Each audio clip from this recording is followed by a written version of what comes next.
Hello everyone. In our RE lesson today we're going to listen to another Bible story. It's one of Jesus's parables and this one's called The Lost Sheep. So sit tight, make sure you've got your listening ears on. Okay, good looking, good listening, because there'll be some questions and some activities to do on this after. Okay. The Lost Sheep. Some people wondered who was most important to God. So Jesus told them a parable. Now remember, a parable is a special story. It's a special story that gives us a message. Okay, so if we're finding things a bit hard and a bit tricky, we can't understand them, then we can listen to the parables and they can help us. That's what Jesus used to do. That's what I used to tell them. Think about a shepherd. What does he do? He watches over his sheep. He gives them plenty of food and he gives them plenty of water. He counts them up to make sure they are all there. If one is lost, he looks for it. He looks in the barn. He looks near the stream.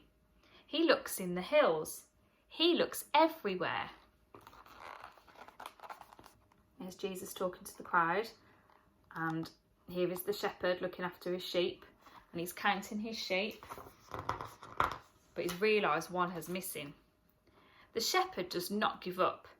At last he finds the little lost sheep. He carries the sheep back. He calls his friends together and says, "Let's celebrate. My lost sheep has been found." He was sad, wasn't he? But he's feeling happy now because he's found his sheep. Then Jesus said, God loves every one of his children, just as a shepherd loves his sheep. When one of God's children sins, now we haven't done much on this yet. If we sin, what does that mean? We are making the wrong choice, yeah. So if one of God's children makes the wrong choice, they are like a sheep that has gone astray, and God is very sad.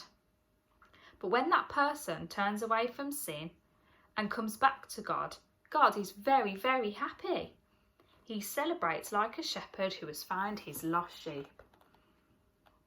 So this story is telling us that even if we make the wrong choice, as long as we come back to God and we say we are sorry, then he will forgive us and he will carry on loving us. Okay, that's his job, to love us no matter what.